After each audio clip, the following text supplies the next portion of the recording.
Welcome to Try Friend Heroes, a Legend of Zelda podcast. I'm Ellen. I'm Kayla. I'm Cosm. And that's Chloe. Hey. Let's talk about Oracle of Seasons and Oracle of Ages. Yay! Yay. Oracles, yay! So today we're discussing The Legend of Zelda, Oracle of Ages, and Oracle of Seasons. Link is called by the triforce to Holodrum and Labrynna. I didn't practice saying this before I read it out loud. To save Din, the Oracle of Seasons, and Nayru, the Oracle of Ages, but also to fight Ganon, because, you know, it's Legend of Zelda. Yes. These games were developed by Flagship, which later became a subsidiary of Capcom. So they were, I mean, that's why people say they were developed by Capcom, but they were developed by an independent company at the time. And the critically acclaimed 11th best-selling Game Boy Color games were released in 2001 and sold a combined 3.9 million copies, which is a little bit more than Link's Awakening. There, all the stats are listed as some combined, so I guess that's all of them combined. I don't know, whatever. So perhaps each individual one sold less, but that is the stat that I found. You know what else was released in 2001 when this game was released? Wind Waker? Is that 2001? No, that was like 2003 or something. Was it really? Wow. Yeah, it's next. But you know what was released in 2001 was the Game Boy Advance.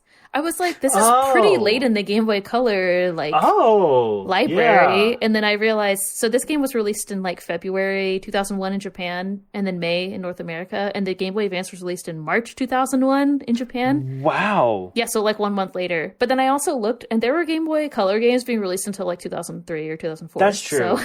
So anyway, I just thought that was interesting. Fun fact, this game came out basically right before the Game Boy Advance came out.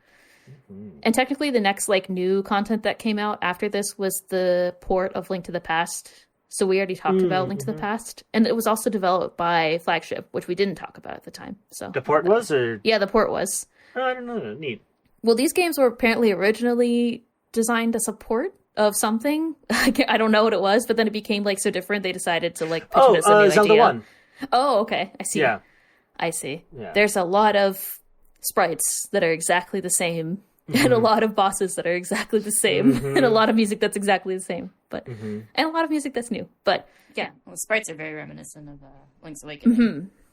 Yeah, I think a lot of the enemy ones are too. But then there were some of the bosses where like the two-headed dragon was in one of them. Yeah, all the I mentioned my section, but yeah, it's like all the seasons bosses except for like 1 or 2 are basically straight out of Zelda 1. I was like, this feels very familiar when I was like fighting all of them. Sometimes the like stage was different, but they were basically the same. I was like, hey, Dodongo's back again. Yay. Yuck and Dig Dogger. Classic names. All those memorable Zelda names that when you think of The Legend of Zelda, you just think of them. Anyway, seamless segue to you. That's my cue. That's the end of my intro about this game and my interesting facts that I've pulled.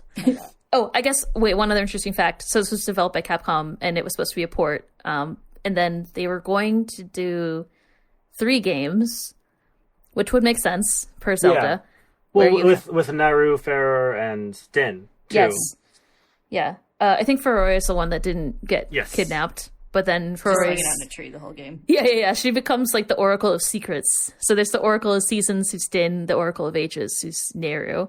But yeah, there was apparently going to be 3 games, but then it became very complicated. And I think like 2 with the secret system is enough. So I think they were like, let's just do this. But yeah, it's a pretty impressively complicated setup already. So it is. Yeah. I think the 3rd game was going to be like art and color based or something. Oh, fancy. Oh, that would have been cool. Because the 3rd stage is going to be like a painter or something. Oracle of Ages is like time travel. It's very similar in concept to Ocarina of Time. And that you go to the past and to the present, I guess, or the future. I don't know. I would say almost more like Link to the Past, right? I think in practice it's more similar to Link to the Past. Yeah. The concept is obviously very reminiscent of Ocarina of Time. Yeah. I guess in general that it's like time travel. Yeah. But the fact that it's like the world's, like it's kind of like the world map is like different in the past, I think is similar. At the start anyway, you like travel between these portals in like specific areas. Yes. Yeah. Until you get the songs, and then it's more reminiscent of Ocarina of Time. Well, even then, it's like the mirror that you get in Link to the Past, because the song and the mirror only goes one way. Well, at the end, you get one that goes both ways, but oh, okay. Yeah, none of us finished that game, right? I started with Ages, so no, none of us finished Link to the Past, right? Wait. Oh, that's yeah. Yeah. That was the one that had like 12 bajillion dungeons. Oh.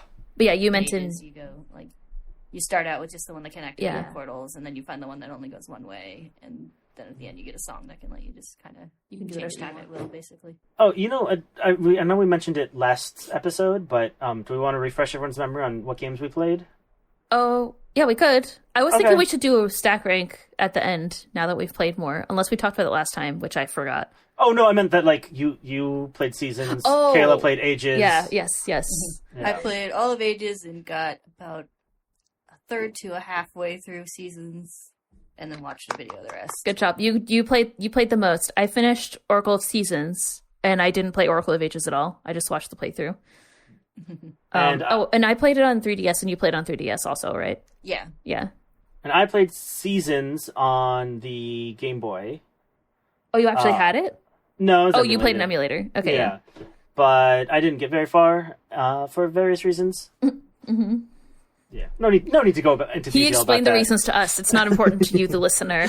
It's fine. I thought I was going to be way behind everyone else because I had No. like, some other real-life deadlines to meet, so I didn't spend as much time as I wanted to, but I kind of powered through at the very end, so I guess I got farther than Yeah. you Yeah, losers. yeah, exactly. You were like 3 days before this recording, you were like, oh yeah, I don't know if I'm going to finish both of them. And I was like, I'm going to play a lot. And then that didn't happen. But I think, as I said, in our pre-planning, we learned that we can only play one game a month. It turns out. Yeah. Even, I thought that these were going to have like less content, but I was wrong. There was like as much in both of these as Link to the Past, basically. It's a less seamless segue to me now. Yeah, I guess so. So, the Oracle games might take place between A Link to the Past and Link's Awakening with the same Link, or after A Link to the Past and Link's Awakening with the same Link, or they might be entirely separate. Good start. It was like the Triforce is calling you. You're just like, you're a Link in a universe. Yeah, there's like arguments for any of those placements and arguments against any of those placements. I'll go into it a little bit later. Okay. But wherever it lies in the timeline, the story of both games involves Link being magically transported by the Triforce to a distant land where trouble is brewing. In Ages, Link is sent to the land of Labrynna, where he meets the titular Oracle of Ages, Nayru, no relation to the goddess. Like, biologically, obviously she's named after her. Who has power over time and also protects a powerful instrument called the Harp of Ages. Shortly after Link meets her, Nayru is kidnapped by an evil sorceress named Varen, who plans to use her powers to travel hundreds of years back in time and create an age of darkness. She does this by manipulating the land's ruler during that time, Queen Ambi, into constructing a huge, menacing tower to spread sorrow throughout the land. Varen's tampering with the timeline also does damage to the memory of Labrynna's guardian spirit, the Maku tree. With the use of Nayru's Harp of Ages to travel between past and present, Link must journey across the land to gather 8 essences of time to restore the Maku tree's memory, so that she can help him defeat Varen and restore the natural flow of time in Labrynna. In Seasons, Link is instead sent to Holodrum by the Triforce, where he meets Din, the Oracle of Seasons. Din, naturally, has power over the seasons through her connection to the 4 spirits residing in the Temple of Seasons. Also, naturally, she too gets kidnapped right after meeting Link. Her kidnapper is an armored villain called Onyx. Onyx? I don't know.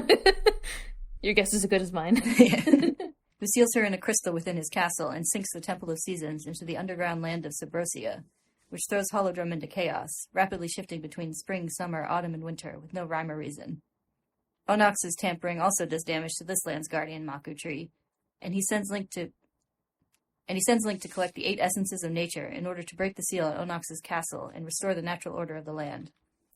To help in this task, Link must also find the sunken temple and retrieve the Rod of Seasons, allowing him to switch the seasons at will to fully explore Holodrum. And in a linked game, where the events of both occur sequentially, this is all revealed to have been a plot of the witch's twin Rova to revive Ganon by sowing chaos and lighting the flames of sorrow, destruction, and despair. Though defeated by Link, Varen and Onyx did their jobs well enough to light the flames of sorrow and destruction, and the witches turned to kidnapping Princess Zelda, who has traveled to whichever land Link saved last, in order to light the last flame and complete the resurrection ritual. With the oracles lending him their power, Link goes to confront Twin Rova, but with their defeat, they instead decide to sacrifice their own body in order to complete Ganon's resurrection.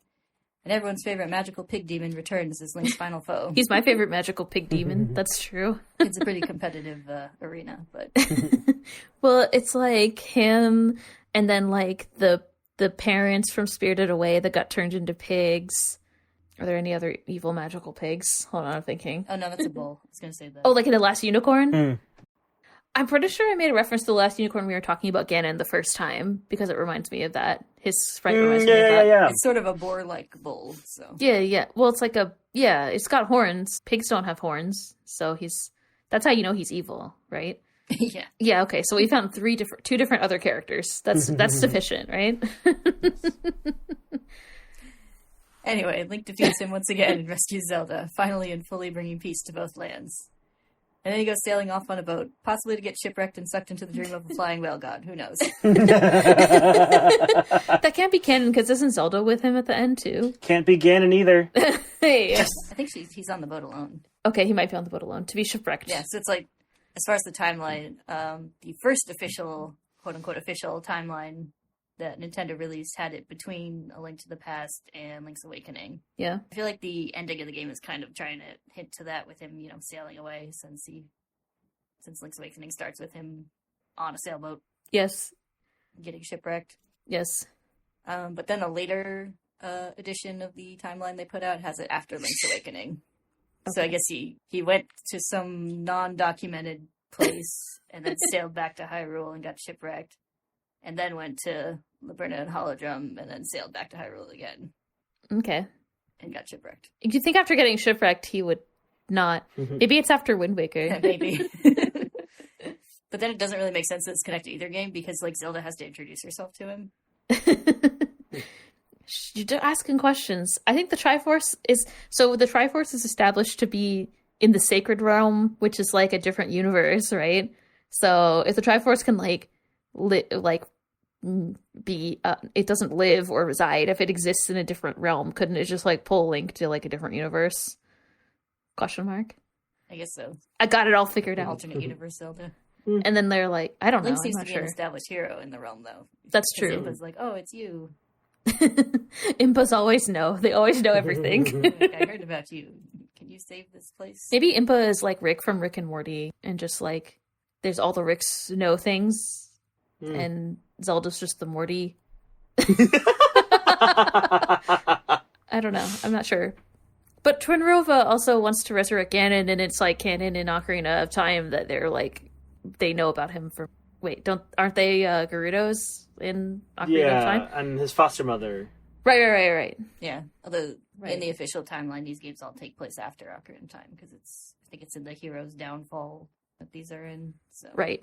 Anyway, the Zelda timeline is nonsense. So right. The point is, I think you could explain it in any of those various ways, but it's just another riff on Zelda, is my opinion. Yeah, and by nonsense, I mean it's really fun to play around and think about and make silly theories about, but you're never gonna have a good answer because they weren't thinking about that when they were making the games. They're just making fun games. I feel like the shipwreck at the end hints very closely at it being before Link's Awakening, if I really had to pin it down. Yeah, the games have a lot of connections to Link's Awakening and their style and enemies and sprites and everything. They actually use the same music when you get the harp.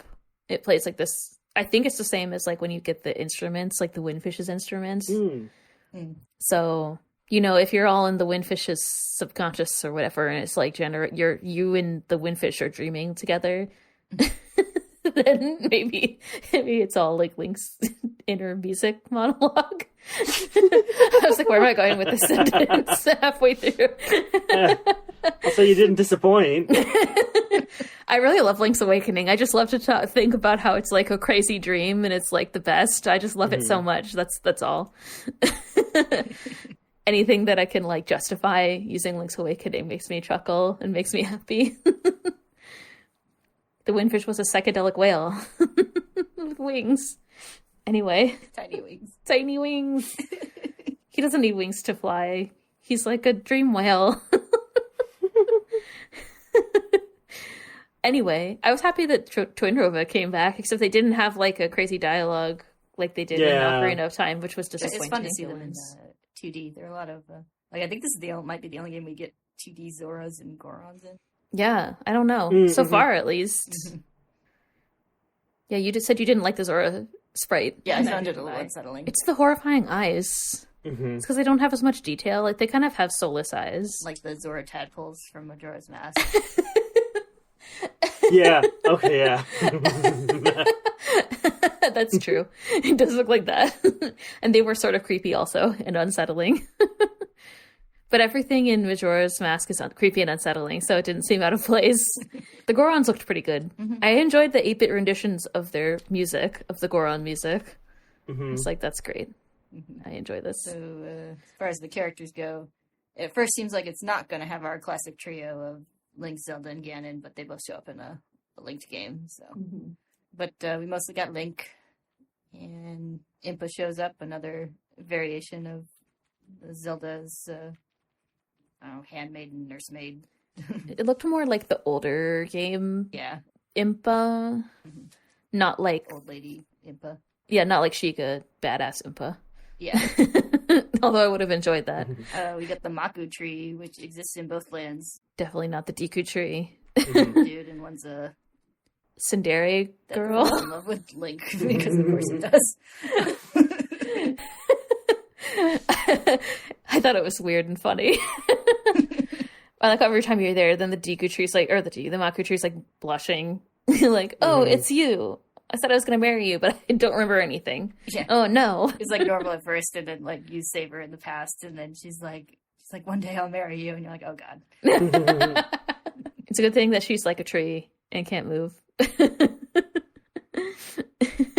We have some woefully underused animal companions in this. I know. Uh-huh. Best Zelda mounts. Yeah. I said it before and I'll say it again. We got Ricky, the boxing glove wielding kangaroo, Moosh, the flying bear cat, and Dimitri, who's a friendly Dodongo. Yeah. It reminded me a lot of in the Kirby games. He has like these animal companions. One of them's named Rick, so that might be why I thought of it. You can ride on them and they give you like special powers. There's no horrifying Kirby in this game, no. like in that one. That would have been fun too. You could like suck up all your enemies. That would have been great. Yeah. Instead, you just Moosh doesn't do anything. Doesn't Dimitri like chomps? Moosh ground pounds. Right? Oh, Moosh ground pounds. Dimitri just consumes them. Like you don't even get a like item drop because they're just gone. It's kind of like the chain chomp in this. The chain chomp is hilarious. That it just like jumps out and like absorbs things. I forgot about that. The first time that happened, I was just like, "Oh my god!" I was like, "I have the power." Nobody mess with me. I've got a fucking chain chomp and I'm ready to use it. And I just like walked around and let chain chomp eat like what are they called, like moblins or whatever. I really enjoyed Moosh. I was like, take me over these like holes, Moosh. I want to fly. It was a good time. Yeah, they were cute. I went with Dimitri just because I liked him being a friendly Dodongo. I did like him too. They're all cute. Yeah. I think we need to bring those mounts to Tears of the Kingdom. Are you listening to me, Nintendo? Right. I was about to say to Breath of the Wild, but then I was like, no. Now we can make demands now. Obviously. But yeah, they're really underused. Really only used them in the segment where they're introduced in each game, and then like you can call them back, but there's not really any reason to. And you kind of have to like, I don't know if it was just I wasn't doing it right, but you kind of have to like be in the area where they are. Like you can't call them anywhere on the map. At least I wasn't able to. So, but I get Moosh pretty frequently. I was like, take me here, take me there, fly me over here with your tiny wings, etc. It is neat though. Like the section you need them for will like change depending on which animal companion you picked. So, like I had Dimitri, so the section I had to navigate was all full of water.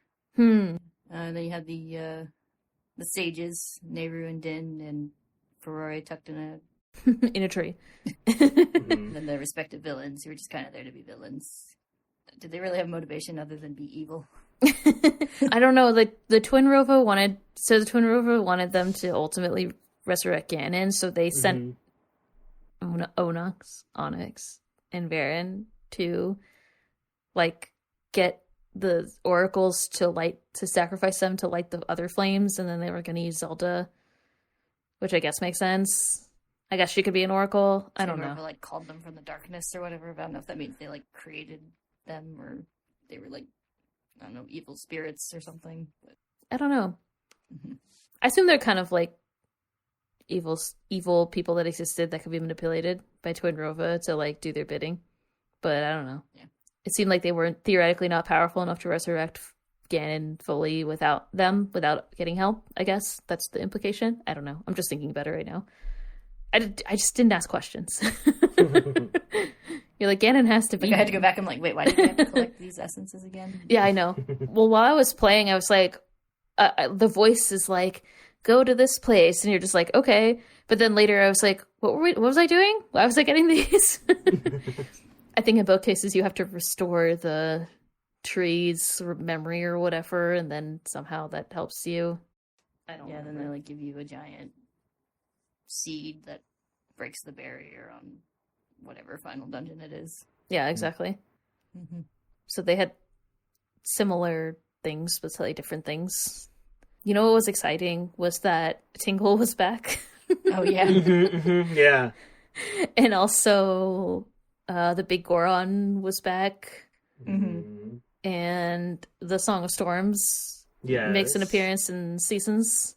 Yeah, Guru or whatever. Mm-hmm.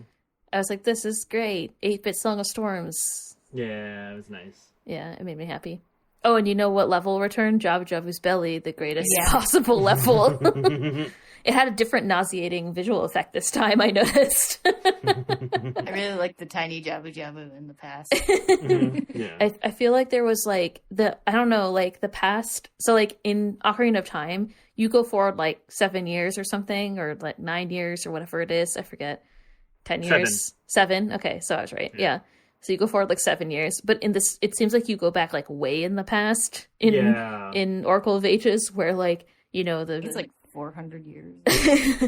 like the world is theoretically completely different, and like the tree is tiny and Jabba Jabba is tiny. But they're all very different. Things are very different in the past in this game, as opposed to being like slightly different in Ocarina of Time. Yeah. So like we were saying, the bosses in Seasons are almost entirely Zelda 1 bosses remade, which is neat.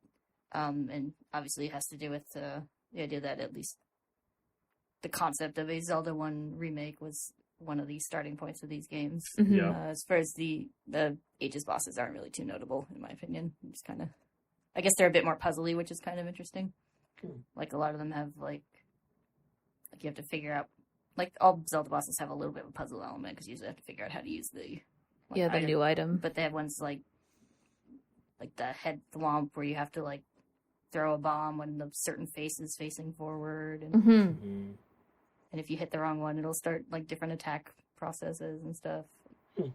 Yeah, there are two things that I noticed about the bosses. The ones in Seasons, which is the game that I played, were like, pretty straightforward. I was like, okay, this is like a Dodongo. I gotta throw a bomb. Yeah. But then there was like an added element of like you have to pick it up or whatever and throw it. In Ages, there were two things that I noticed. One, there was more ghosts. I don't know what the deal was, but there were so many more ghosts in Oracle of Ages. I feel like death is like a theme in Oracle of Ages for whatever reason. But there were like a bunch of like spooky bosses. There was like ghosty ones. There was like the pumpkin head one. I was like, oh, you guys get Jack Skellington in your in this Zelda game. But yeah, they were a little bit different. I think it's more because like they were not encountered in other games, so maybe that's why it seems more like a puzzle. I don't know. Yeah, and there's also the last boss that's not like the main boss. Was like a stone head and hands. Oh yeah, like a whole bunch of different phases that you have to attack in different ways, which reminded me a lot of the bosses coming up in Wind Waker. Mm-hmm. Yes. I think the head and hands boss is kind of a thing, kind of a Nintendo thing. Yeah. As far as the regular enemies, it's not too many unique ones.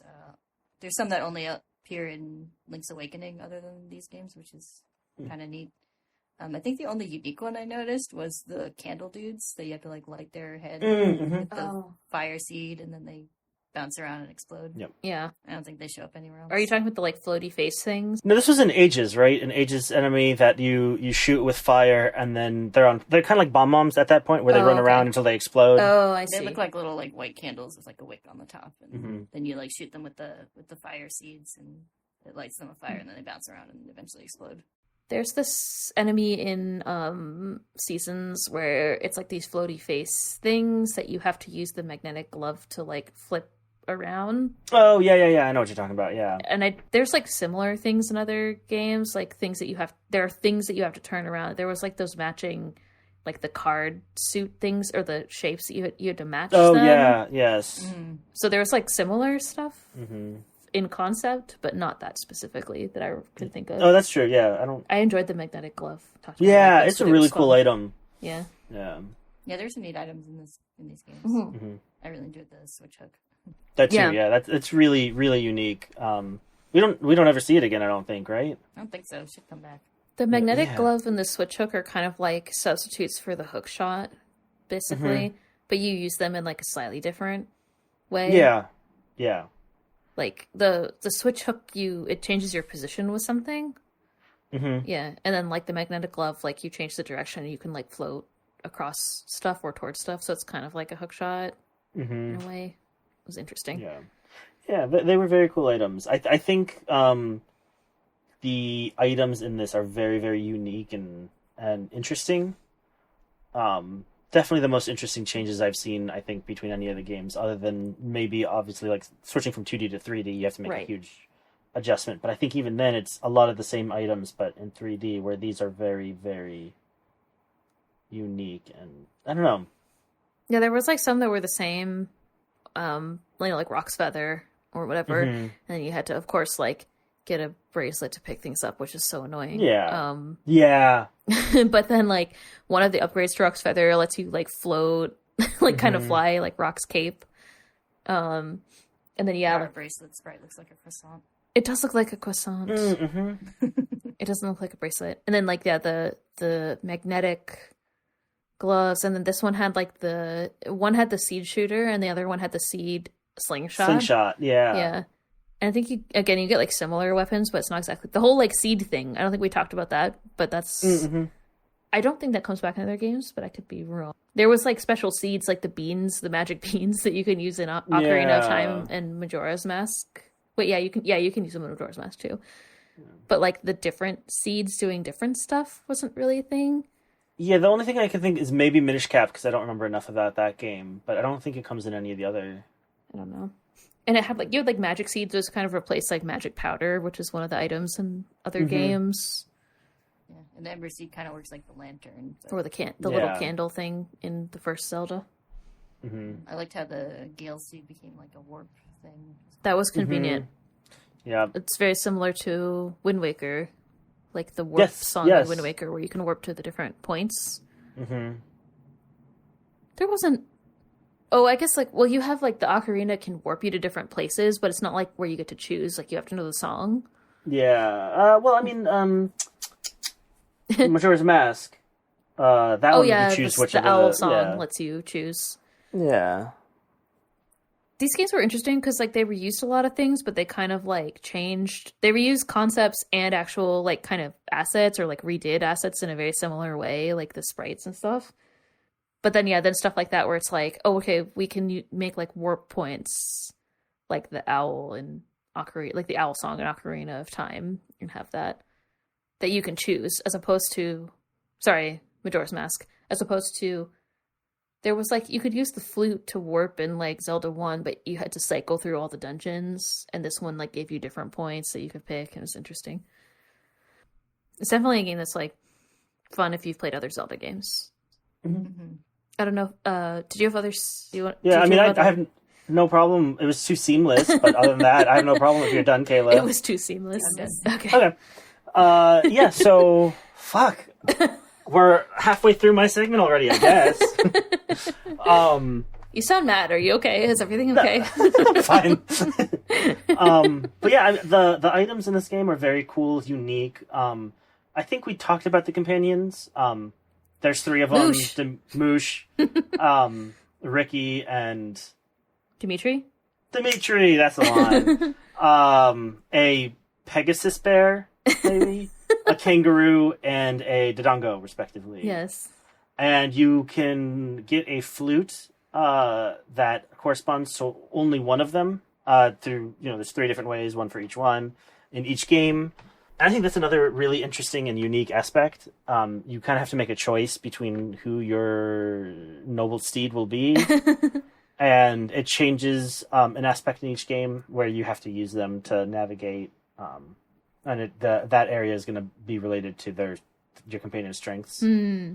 Then, we talked about the magnetic gloves, which were so cool. It was really Yeah, cool. you every time you press the button, you switch between north and south, and you push and pull things based on their polarity. Did you get... you didn't play far enough to get that item, did you? No, I didn't. Because, like, the best thing that you can do is you can pull off the, like, helmet things from those little helmet dinosaurs and attack them. I was like, oh my god, when I discovered this. It's like, my life is so much easier. You can do that with the switch hook too, but part of the problem is it then puts you like right in front of them. A lot of times you wind up getting hit by them. It's not ideal. The other one, you just, with the magnetic glove, you just pull them off and then they look like really shocked and they waddle around the screen. It's really great. Yeah, they still do that. It's just that, like, since you're switching places with the mask, you wind up like right in front of them, so sometimes they trundle right into you while they're... Yes. They waddle into you. So fun though. Yeah. So I have a list of the items, and so there's several that are in both games. The Bigoron sword, bomb shoes and bombs, boomerang, the flutes that we talked about, all the seeds. They're in both. Right. That's a sword. It's a misspelling of sword, but there's 3 levels. 1, 2, 3 of both the sword and the shield. You have the power bracelet, Rock's feather, shovel. Oh yeah, the shovel was like actually useful in this game. Oh yeah. So those were the items that were in both, with Oracle of Seasons getting a boomerang upgrade. That's a magic boomerang, which I'm pretty sure it's an upgrade we've had before, where you can hold the boomerang button and kind of control it a little bit. Its trajectory. Has that happened in one of the other Zelda games? Not yet, I don't think. Really? Okay. I don't think, right? Because whenever I think about the boomerang being good, I just think about Wind Waker, where you could like multi-target. Yeah. But in Ocarina and well, I think one of the other Majora's, I don't think you 2D could multi-target. in one of the other 2D ones, you can hold the button and you can like move it left and right. So you could change its trajectory a little bit and like I might be thinking of something else. Or unless you're thinking of Boomerang Foo. It might be actually shit. Boomerang Foo is a fun game. Yes. Draw the path in some of the... Oh, and like the touchscreen ones. Yeah, nice. Mm-hmm. Anyway, but yeah, in Wind Waker you can multi-target things and then it hits them, which is really convenient. Yes, that is. And Twilight Princess too. I don't remember about Skyward Sword. But yes. You can definitely get a boomerang in Breath of the Wild, but it's just kind of like, I don't know. Yeah. Does it even target? I don't think so. Maybe it does. No. Yes. Yeah. You get a reticle. It'll go where the reticle is, but it doesn't like target like Z targeting. Let's see. Oh, okay. So in Oracle of Ages, your power bracelet can upgrade to the power glove. Oh, so you can lift extra heavy things? I believe so. Right. I didn't see it. In Seasons, your rock feather turns into the rock cape, so you can glide. Yes. In Ages, you get the Cane of Samaria, which has been seen before. You summon a little block, and it can... Can you blow it up to make it go in 4 directions? Okay. I think you can scoot it. I saw in the playthrough that I was watching, the person, like, moved it. Like, they pushed it. Yeah. And then in the Oracle of Seasons, you get the Rod of Seasons, which changes the seasons, which is a big gameplay mechanic for that game. Yes. That I can confirm because I played that one. Yeah. You get the Seed Shooter in Ages, the Slingshot in Seasons. Mm-hmm. Seed Shooter is cool because you can ricochet off walls. The Slingshot upgrades to a Hyper Slingshot, which shoots 3 of the Steam Seed. Yeah. I didn't upgrade. Mm-hmm. And then in Ages, you get a harp, which you learn some melodies, which you don't really get in... I mean, maybe if you count the Rod of Seasons is the alternative, but then you don't have... you don't learn songs, though. For the harp, you do. No, but you don't learn songs for the Rod of Seasons. Yeah, you learn seasons. You learn seasons. Yeah. Yeah. Yes. Yes. They are. Yes. But it... Yeah. You go, now it's winter, now it's summer. Or now I'm in the future, now I'm in the past. So, from what I found, I wasn't able to find, like, a complete picture of the full item screen, but it looks like there's an uneven number of items that Ages has more than Seasons. And I I have a list of it, and that seems right, but I don't know. Oh, I forgot the most important. In Seasons, you get Full Zor. At one point in the game, some punks steal your Rock's Feather, and they drop or give you a Full Zor, which apparently does a lot of damage. What? But I have it, but I didn't use it. Do you keep it in your inventory, or do you get rid of it when you get the Rock's Feather? It seemed to be accessible in my inventory. Yeah. I can't remember if you trade it back when you get your feather back. Yeah, so you're not supposed to be able to use it for anything, because there's only just like a hide-and-seek game that you play, and you get your Rock's Feather back and you lose it. Yeah. But it has a high damage value. Really? Yeah. Oh. That's very interesting. Yeah. So you can... Okay. Can you do things with it? I mean, you can whack things with it, but again, I think you have to sort of glitch through the game or do something you're not supposed to. Yeah.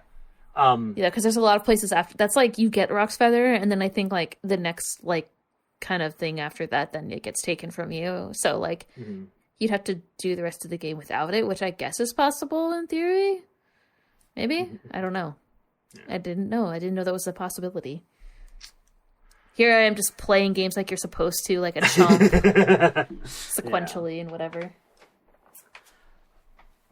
So another really big aspect of these games is the rings. You can equip up to 3 rings, depending on your ring box. You find them, you get them through linking the games and other aspects, and you have to get them appraised, and if you find out what they are, you can equip them, and they do different things. Yeah, one turns you into an Octorok, which is really useful, question mark. I don't know. Oh, cool. I could become a like. I can be one of them and take shields from people or whatever. There's a lot of like trade items and other things that you don't do a whole lot, but you get the Zora flippers and the mermaid suit. Is that what it is? Yes. Yes, the mermaid suit, which lets you swim differently. I don't remember. Really annoyingly. Yeah. It lets you like be underwater.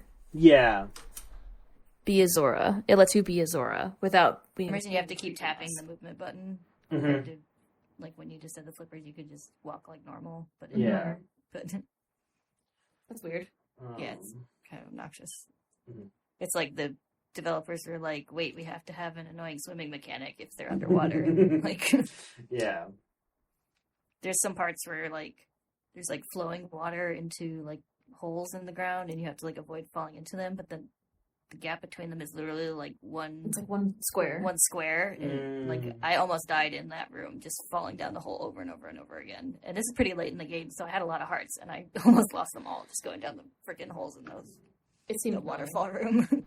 You have to get to Jabu Jabu though, because everybody's waiting to go into Jabu Jabu, right? Right. So that's about it for the items. Because my wonderful co-hosts ruined my segment, I'll talk about the gameplay now, which I feel like should have came first. But my co-host. Okay. Next time we'll less seamlessly segue to you. Right, it has to be perfect, like the right kind of scene. Yeah. Okay. Just seamless enough. Yeah. I know. So yes, I think we said this while recording. Oracle of Ages is kind of similar to like A Link to the Past and Ocarina of Time, where you go back in time and do things in the past that affect the future. Mm-hmm. But also the way the gameplay aspect of it is very similar to A Link to the Past, where you find the portals, you go back. Mm-hmm. Earlier on, you get a song that takes you back to the present, similar to the mirror in Link to the Past. And then later you get a song that lets you go through both. Oh, and then seasons, you get the Rod of Seasons, which you have to unlock season by season. Mm-hmm. And there you can go to stumps and change the season, which is kind of affects I feel like you should be able to do it from anywhere. But whatever. Oh, I thought just because you can't choose which season you're changing it to, it just goes in order. That's also correct. You have to Yeah, but you just click A 3 more times or whatever. Yeah. What's annoying is that you have to find a stump. If you're watching speed runs and trying to go fast like Sonic, you That is precious time that you could be It's weird saving. that they Like didn't one just whole have it as an option. Like, Right. I know. Yeah. You should just be able to pick, like, I want it to be winter or whatever, and then just, like, do Yeah. it. But no, you have to go through all of them. It's very strange. Yeah. You hear me? Capcom or whatever. and Capcom subsidiary in the 90s. Yeah, exactly. So yes, you use the Rite of Seasons to change the season, and that impacts the overworld by different things growing, ice forming, water levels rising. Mushrooms become pickable, which is very important. Yeah, stuff like that. And it's, interesting, unique. It was cool. And then, you find the 8 essences and defeat the boss. You can link the games together like you could in Pokemon, and I'm sure other games, 4 Swords, you get to in the future. I don't remember what Is else it I like used that for. Pokemon? I think you could either use a link cable or you can use the password system. Oh, yeah, okay. If you beat one, you could get the true ending and fight Ganon and all that. You mean if you beat both of them? Yes. Yeah. Quite a few changes. Like if you do a linked game, like characters who like acknowledge you having met you in the past. And you get to keep your rings, I think. You get to keep some items. Oh, You neat. start off with the sword already in your inventory, and then I think you can like get your rings through the secrets and with Ferrari or something. I don't know. I didn't bother. So I did not Well, play the second game, so it Yeah. was irrelevant. I'm just looking at. I found a list of in a them. linked game, you can like find out secrets from somebody, and then you go back to your completed previous game, and they'll give you like a password that you can then use in the linked game to get stuff. Some of them, a lot of them are like upgrades. Some are like heart containers. Bomb juice, exciting. And then and shield upgrade. Yeah, so it's like upgrades and secret containers and stuff. Yeah. But yeah, the main one is that you get the main secret at the end to start a linked game that you enter. and now for some speed runs. Yeah, wait, is there anything else that I wanted to say? Hold on, I don't think so. Oh, there was trading sequences in both of them. Oh, yes. Classic. Mm-hmm. Very similar to Link's Awakening, where you get the little symbol of Yeah, it's like you got Yeah. juice, lava juice or whatever. I can't remember what the items were. humorous commentary in the narration. Like the bit where it's like where you get the egg and it's like, this is popular with girls for some reason. Oh, did you talk about core characters? A little bit. Okay. I talked about the main ones. I didn't really talk about like some of the other notable ones. The most important character was the blue Coco. Yes. Yes. I was And like, the parrots that know everything. I know. Yeah. Yeah, it's like, did you know that you can press save or whatever? And you're like, thanks, parrot? I don't know. Yeah, it was really Oh, funny. that would have been so helpful. Yeah, awesome. One of the reasons that I didn't finish the game is my game crashed and I hadn't saved in a while. And I was like, well, I guess I'm not finishing Save this in game. time saves 9, Cosum. Yeah. Know it all parrot. Yeah. Always be saving. AVS.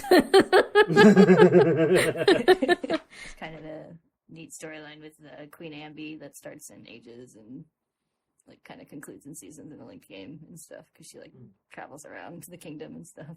But yeah, it's kind of side characters that are fun. It's kind of like Link's Awakening with a bunch of like silly fun side characters that don't really have that much impact but add a lot of flavor to the world. Yeah. But yeah, I think these games do like one of the best jobs in the series of their gimmick, Definitely. like the time travel and season changing. Yeah. Like we talked about how they were kind of underused in even in like Link to the Past. Like we talked about ways we would have liked using the travel to the dark world differently, and like Ocarina of Time only using the time travel for a couple of things. Yeah. Yeah, But yeah, it's pretty prevalent in like the whole game for both of these. Yeah, and you have to go to that like underworld in Seasons. You have to go to the underworld. Like, Oh, yeah, I forgot to mention that. Oh, yeah. Usually you have to do the process is like to get all the seasons. It's like you go on the season rod. You have to go to the underworld, do a task, and then usually you can go to like the thingy, the temple to unlock one of the seasons. Correct. Then you beat the next dungeon, and you can go back and get the next season. I can't remember if it was like that sequential, but yeah, it's like then you get to I a think point it's where you you need like some tools, like you need like Rock's Feather for one of them. So it's like, you know, a couple dungeons and then you can go back and like Yeah. it's pretty obvious. I think these games also did a good job of leading you about where to go and when. Mm-hmm. At least I found seasons really easy. It was very straightforward. Yeah. Like, well, I guess I gotta go get another season now, and then you pop down into the into Subrosia, which is a really weird, funny place. Uh-huh. It was like the Dark World, except less violent. Yes. less things attacking you. It's just a bunch of dudes that are like, I want ore, and you're like, cool. I just need to get the season. Tell me what to do. I think my main gripe with the gameplay of these games was there were several obnoxious minigames that were mandatory. Like, Zelda's always had obnoxious minigames, but most of them are optional. Like, they just upgrade your quiver or whatever. Yeah, no, these were like, to get the next key to get in the next dungeon, you have to like follow these people, or to get your item back, you have to like follow people around or whatever. And it's like, I don't want to do this. Like, speed runs? Yeah, speedruns. So, He's so excited. because I didn't have time to play the game, I did have time to watch a speedrun of both. Oh, exciting. Which I am very pleased that I did, because they are very different, and I would have not expected that. So... Well, what you were saying before we recorded, that... Sorry to interrupt you, but you were saying, because I thought it was interesting also, like, you thought these games would be like Pokemon Red and Blue, where they were like basically the same game. Yeah, with some slight differences, and obviously some things here and there that are different. But no, they're like very different games altogether. Definitely, they have a common thread between them, but you can't just play one and be like, I basically played the other. No, there's so much different with it that they're like completely different stories and like puzzles, and like we talked about the items already. So yeah, it was interesting. Similar some assets like music and stuff, but yeah, they're different stories, completely different stories. I mean, I guess you might say it's not quite to this degree, but like Ocarina of Time and Majora's Mask. It's more not like quite that. enough of a theme between them, but like they're based on the same system. There's got a lot of similar aspects and items and gameplay, but they're different enough that you wouldn't say that they're the same game. Anyway, speedruns. But yeah, probably halfway between the two. Yeah, you mean halfway between Pokemon's and Ocarina of Time and Majora's Mask. Yeah, probably. Yeah. Let's start with Oracle of Seasons. Okay. Because that speedrun is actually very simple. Most of it is just good execution of like... so the Pegasus Seeds are an item that make you go fast. Yeah. And if you combine that with the Rock's Feather, you can jump pretty far.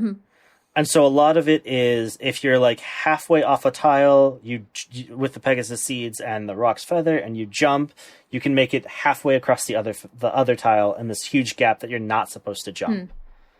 A lot of things like that. That's kind of an impressive mechanic to have in a 2D game. I feel like you don't see that kind of... That's true, yeah. Like you have to run fast and jump. Like lots of 3D games would be like, get a running start, and then you'll jump farther. But usually a jump is a jump in a 2D. Yeah. So a lot of it is stuff like that, making sure your movement is tight, that you're cutting corners wherever you can. You're quick at executing things. Some of it is RNG. Like keys are very random. They actually roll a random number every other frame. They're just very unpredictable. And so if you're trying to make a jump and they make a wrong turn, they hit you, you fall down, you start at the very beginning of that screen. It can really cut your time. The one real major glitch is with the best character, the blue cuckoo. Yay! There's a way that you can... There's like some rocks blocking off in like a corner shape, so you can hug the corner and grab the cuckoo through the rock and then jump over the rock that way. And then you can also use the cuckoo to glitch through barriers by like... I didn't see how you do it, but I think it's just like a quick movement back and forth or something like that, and you slowly go through a barrier you're not supposed to until you cross it, and then you can skip a lot of time there. So that's one of the biggest ones. Best friend. And then when you get the Rock's Cape, you're able to jump even further and do a lot more tight jumps that around corners and things like that. So a lot of it is execution. An interesting thing about it is these games, their RNG is actually ordered. If you know which RNG number you're on, you know what the next one is going to be. so things like Keys, where they roll it every other frame, it's very hard to be precise with that. So it's hard, but not impossible to RNG manipulate. And one of the things that you can do is swing your sword, and based on your RNG, it'll make a different sound. So you listen to the pattern of the sword swings, and you're like, okay, this is the RNG I want. Let me go ahead and execute this trick so that the RNG is in my favor. But in Oracle of Seasons, you really only use that once. Oh, also restarting the game. So when you return to the title screen, it starts the RNG over, but every frame advances it. So you're not 100% precise because you can't just on frame 1 hit the start. But you generally know you're in the beginning string. So you can swing your sword however many times you need, listen to the cues, and get your RNG right. But for Oracle of Seasons, you only really use it at one spot. After beating, I think, the second dungeon, you use it to spawn Mabel and make sure that she has the ring that you want, which is, I forgot what it was called, but it's a ring where as you walk, you recover your health. Oh. And that ring makes it so that you don't die. You can be a little bit more risky. You can sort of get hit by things and not have to worry because you'll recover that health soon enough, and you don't have to rely on random drops. That sounds nice. I never got that. And then there's a couple other places where you could use it, but not many. The biggest other shortcut is in the very final dungeon. You can, if you are, it's 2 frame perfect moves. You have to carry a bomb, throw it, jump into it, have it hit you so you advance further, and then activate your rocket's cape to glide the rest of the way. And you're able to skip probably about 5 minutes of that dungeon. Which dungeon? The dungeon 8. Oh, okay, the last one. Yeah. Oh, so you're just saying you could jump over a big gap and then that you're not supposed to. Right. Yeah, and it saves you. Yep. But other than that, it's mostly just good execution, good timing, good. So there's no, a lot of tight. Oh, and then there's one other thing where if you pause during a screen transition, you can act faster, but the game is still a little frozen. So on moving platforms, sometimes you can jump and make it before it moves too far out of the way and you have to wait for it to come back. And if you land, you jump, you land, and you try and jump and you're actually too good, you lose your forward momentum. So you don't go as far as you're supposed to. So you have to actually wait and jump after you land. And that makes it a little bit harder. And some of those jumps are a little tight. Those are the really challenging aspects is getting those, being consistent throughout all these jumps where you have to jump around corners and things like that, make these very tight, narrow jumps that you're barely able to make. So there's no wrong warps or no. You can't go through walls like in the old Zelda. No, it's a pretty standard run. Then I actually watched Oracle of Ages speedrun first. Now that one's crazy. Tell us. So that one, they actually use the RNG manipulation significantly more.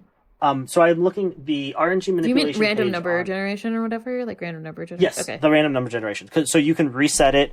You swing your sword to know where you're at, and that will determine the placement of the enemies, their movement, where they're going to go, what items you dig up in the ground, what again, what Mabel spawns. So in Oracle of Ages, you use it again to get Mabel to drop the Ring of Power, which means you do double damage but take double damage, which also makes the speedrun very different because that you're really trying not to die. You're trying to to conserve your health and all that. So it's interesting stuff. I used that ring in my playthrough. I died a lot. But did you kill a lot? So yeah, I mean, the RNG, in every dungeon, basically, they'll reset and make sure that they're at the right RNG for certain things to happen a certain way. And because the Ages run is so RNG dependent compared to Seasons, keys are even more dreaded. Because they really, speed up that RNG counter, so you can't keep track of it as well. almost to the point where you might as well just reset if you're in a room with keys, except for a few that you're in there for a very short period of time, and it's pretty consistent about where the RNG is going to be, so you can like skip ahead, depending. Oh, another major in both games, you save and quit to just spawn at the very beginning of a dungeon, or so you go back to the last not overworld place you've been to. So if you've been into a house or a cave or a dungeon, Right. If you're in the overworld, you go back there. So a lot of that to make sure that you go back and save some time that way. So that is a lot of RNG manipulation in Oracle of Ages, and then also that has some wrong warps. Okay. So similarly, all the non-overworld places like caves and houses and things like that, they are on the same map as usual. And if you enter a text the same frame that you leave that screen transition, the game will glitch and send you to the next area in that map instead of taking you to the overworld. So you can do that you're just in one area and you need to be... Like you try to open like the password thing? So one time I think they were able to shoot a seed of mystery at one of the statues, and so that the statue was like, oh, by the way, here's a hint, and at the same time they were leaving the like room. a text box. You trigger a text box. Yeah, okay, yeah. Things like that. So one of the reasons I forgot about the song that lets you go back and forth freely is that is the condition that you need to beat Oracle of Ages as fast as possible, is you get that song and you end up doing a screen transition like that into some place that like fucks you up. The screen's messed up, things aren't loaded correctly, sprite colors are wrong, and you can go through and transition to those screens a little bit. I think what it is it takes you from the very bottom screen to out of bounds, like a screen that isn't really on the map, I think is what it was. And then you align yourself perfectly, and then you have to have 6 items on the field. So you throw a bomb, throw your boomerang, throw a seed, light something on fire, and then you play the harp. Because the bomb is the 6th thing there, the game glitches and it's like, okay, I need to read... It tries to read a code on what to do next, and it looks at your name, and if you have a certain name, it's like, oh, go to the credits. Okay. So you have to have a very specific name, and then you have to do this wild thing, and you just end up at the credits. And so I think you only beat like 3 dungeon bosses, and you get, I think, 6 of the items in the dungeons. Wow. And it's all you really need is that's the minimum requirement to get that last harp song, so you can do this. I feel like someone must have looked at the code for that one, because like who's gonna like go to a random screen and then chuck 6 items and then like that seems like oddly specific conditions to just find out through trial and error. Yeah. Or maybe, I don't know. I don't spend time speedrunning. Speedrunners be doing crazy things all the time. Some people like dedicate their time just to finding weird glitches. I'm gonna go to every room and throw 6 items and see what happens. But a lot of it, the rest is the same old, right? We have the RNG manipulation, which we've seen in Zelda 2. A lot of the screen transitions, which has been pretty consistent with all of the 2D ones. Jumping over things you're not supposed... Oh, the other thing is in Ages, you get the shield. In Seasons, you don't. And in Ages, you use the shield to... because when you get hit, it knocks you back. And so you use that, you use the Pegasus Seeds, you jump, you get hit by a bomb or an enemy, that you RNG manipulate it so an enemy throws something at you, you get hit, and that makes you jump even further. In Seasons, you don't need it. You just don't do it.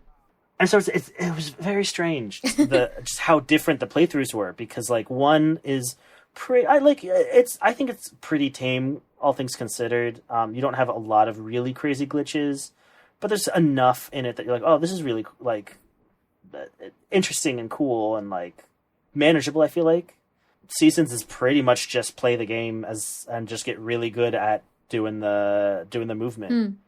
One, you play very safe. You take double damage, so you don't want to get hit. The other one, you have almost unlimited hearts, so you get hit as much as you need. You take risks. It's the dynamic between the two is just so unexpected. One of them you're able to just glitch through, and you don't even do the last parts of the game. The other one you have to beat the game pretty standardly. Yeah, you have to get all the items and stuff. Like, you would have to get everything to be able to fight the last enemies and whatever. Yeah. So yeah, that's the speedrunning. Any questions? What were the times? I probably can't answer them. Oh, yes, the times. You can answer that. Where do I have that? Yes, I can. Okay, so 10 months ago, we have TGH. Did you have to count on your fingers like I did to know that, or did you just... No, it says 10 months ago. Date 10 months ago, date 1 year ago. I see. Oh, sorry, 1 hour, 21 minutes, and 48 seconds. For both games? No, for Oracle of Ages, okay. That's the any percent, that's getting that harp and doing that weird glitch and beating that. Okay. To beat the game the normal way, getting all 8 essences and, I presume, beating the last hit of Varen, yeah. So, you have to beat the final boss, is 2 hours and 17 minutes and 20 seconds. So it's like half the time. Almost an hour difference. Yeah, an hour and 21 minutes versus 2 hours and 17. Okay, yeah, so it's about an hour different. For all essences in Oracle of Seasons is only an hour and 33 minutes. Much quicker. I think Oracle of Seasons is easier. I don't know. I didn't struggle to play that game. I think if you're like shilly-shallying but not dying and 100%ing it, you can finish it in a few hours, like 5 or 6 hours. If you don't die. Yeah. So not like me, rather, where I die all the time and struggle. For any percent, it's actually 43 minutes and 40 seconds. So also about half. But that one you still beat Onyx. Yeah. Whereas, and so the rule condition is usually the last hit of the final boss, but for any percent of ages, it's you lose control and the screen credit screen triggers. And then I had it somewhere. Where was it? For both? Yes, for both. Oh, okay. So any percent. What are the rules of this? Hold on. Timing starts when you start a new file. Time continues while you switch games. Timing ends when you lose control of Link. This is when I was going to say you would probably have to play Ages second. But that's only an hour and 26 minutes to beat both. Huh. You would think it would be but I don't know. An hour and 43 minutes or like 2 hours or whatever. Yeah. And then to beat it by beating all the dungeons is 4 hours and 15 minutes. And then 100%, so you have to get all the items, all the rings, all the trading sequences, beat all the bosses. For both games, 9 hours and 7 minutes. That seems reasonable. Yes. Oh, I forgot to mention any of the top players.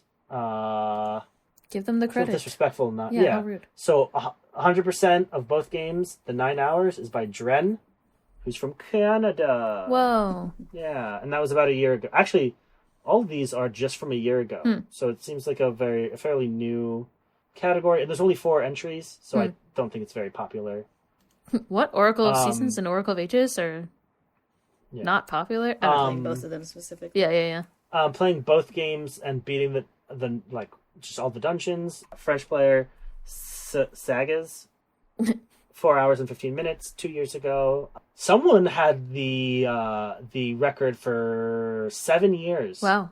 Just by being the only person who submitted. I mean, you know.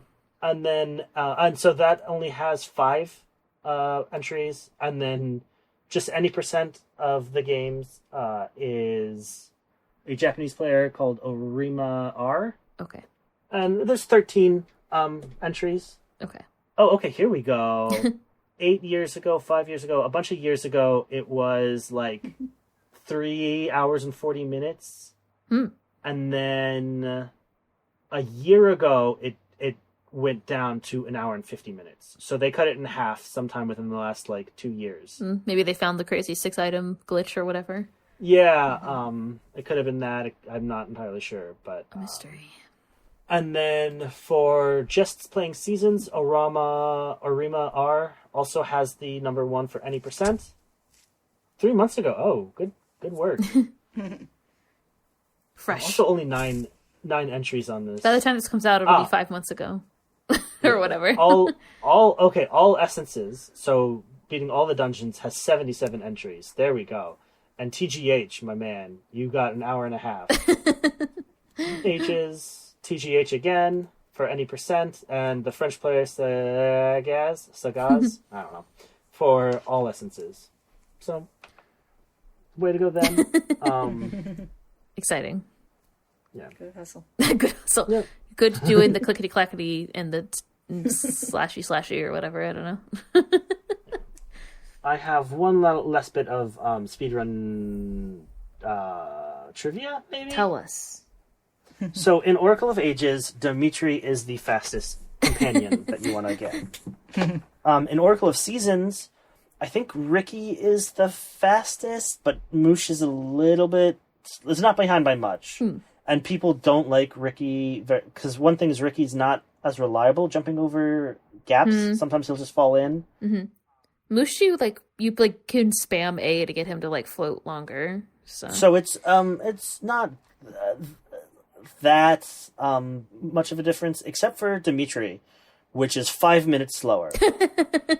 And the reason is, to get Dimitri, what you have to do is, Kayla complained about the Goron dancing. Yeah. The Oracle of Seasons has Subrosion dancing, which is the same mechanic, slightly different in the appearance. You actually move around, whereas I think the Goron one, you're stationary, just move like... Yeah, it's like the Clefairy school game from from Pokemon Stadium. But you have to... So that one, you have to do like the mini game. It gives you like a set of 3 instructions, like 5 times, and then you succeed at that mini game. Whereas with the Goron one, it goes until you mess up twice, and you have to get, I think, at least 6 correct in order to get the item that you're supposed to do, and you do that twice total. But the Sub-Rosen Dancing, it gives you like 5 sequences, and you have to do that 6 times in order to get Dimitri. Because the first time you get the boomerang. You get the boomerang, and then I think a heart piece, and then some ore, and then some more ore, and then I think something else, and then Dimitri's flute. Something like that. I think the Subrosian dancing was less picky on the timing, which is where I really struggled with the Goron dancing. That could Because I think you just have to not bump into the other people Yeah. in the Subrosian dancing, but in the Goron dancing, it's really damn picky that you have to like hit the right rhythm. Yeah, you have a little bit of time in the Goron, or not, in the Subrosian one. Obviously, I didn't do the Goron one myself, so I can't comment. But yeah, the Subrosian one wasn't that hard. Yeah, you have to hit the buttons in like the same rhythm and everything that the other guy danced to. And like there's no on-screen indication or whatever. I guess you just can't do this game if you're deaf. Like no. Yeah. I mean, I guess is it the same rhythm that so you could use the visual cues that he goes through, but that would be that'd be much harder. Very hard. Yeah. Not accessible. But... Like I beat it by looking away from the screen and just going by the sound effects. Yeah. Eventually, but it was really picky. Like there are times I would have sworn I had it. It's like, nope, you were too slow. Nope, that was too fast. And I'm like, fuck you, you stupid fucking Goron. I got really I have to save the world, you bastards. Yeah. I think accessibility in games was not as much of a thing in the 90s. Yeah. Yeah, like I know, like with the Game Boy Color, like in, like they added the color dungeon in the Link to the Past thing, and I think you just can't do that if you're colorblind. Like it's probably not. Don't you have to like match colors of things? The colors might be different enough. Like their shades might be different enough, but like I doubt it. I don't know.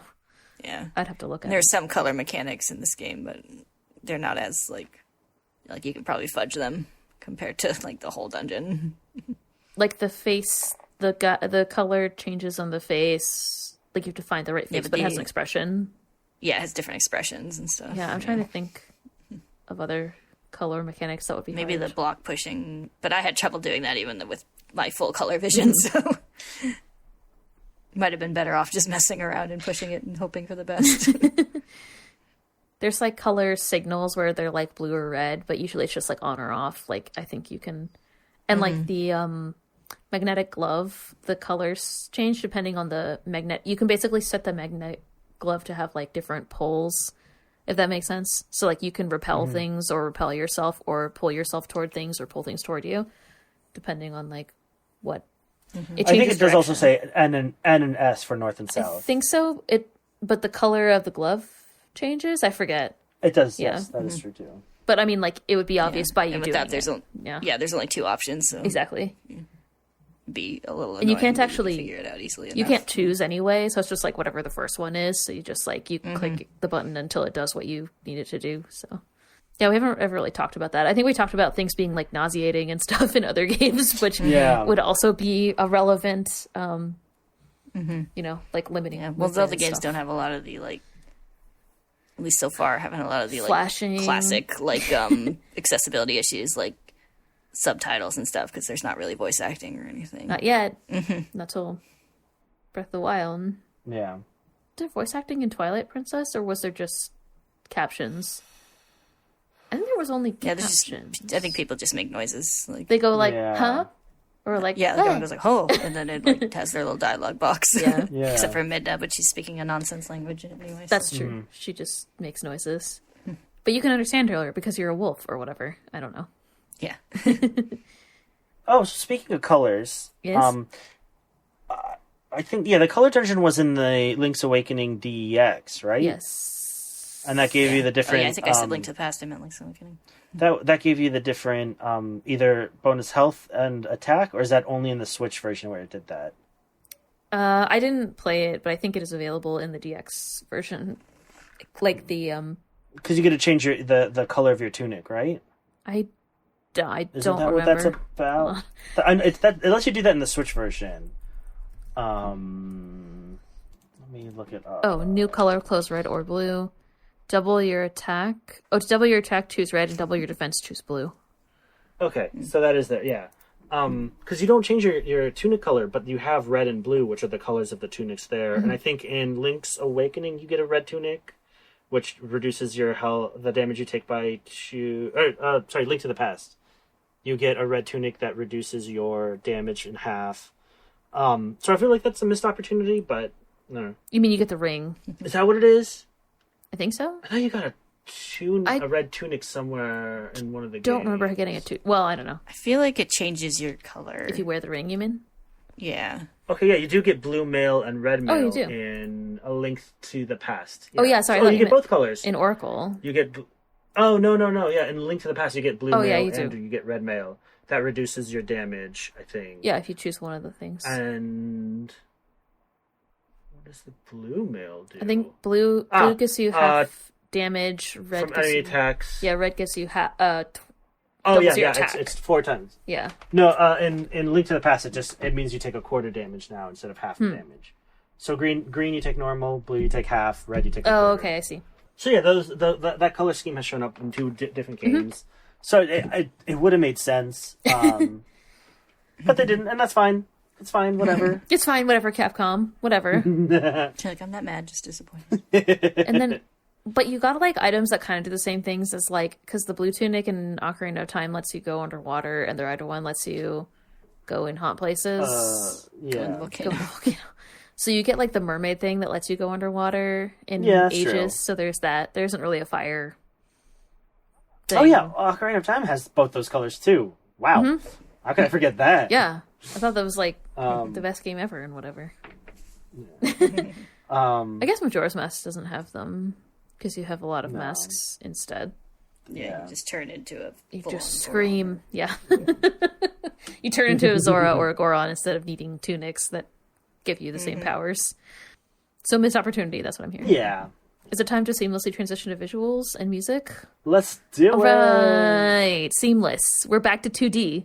I don't have that many things to point out about the visuals because like this, like we mentioned a couple times, like a lot of the sprites were sort of like reimagined versions or redesigned versions of like older things. They're very pretty Game Boy Color games. They're nice. They are. Like, there's some really pretty pixel art. I think it's actually nicer than like the Link to the Past port. And like some of the cutscenes are really good in both of the games. Like the end credits and the cutscenes and stuff were really nice.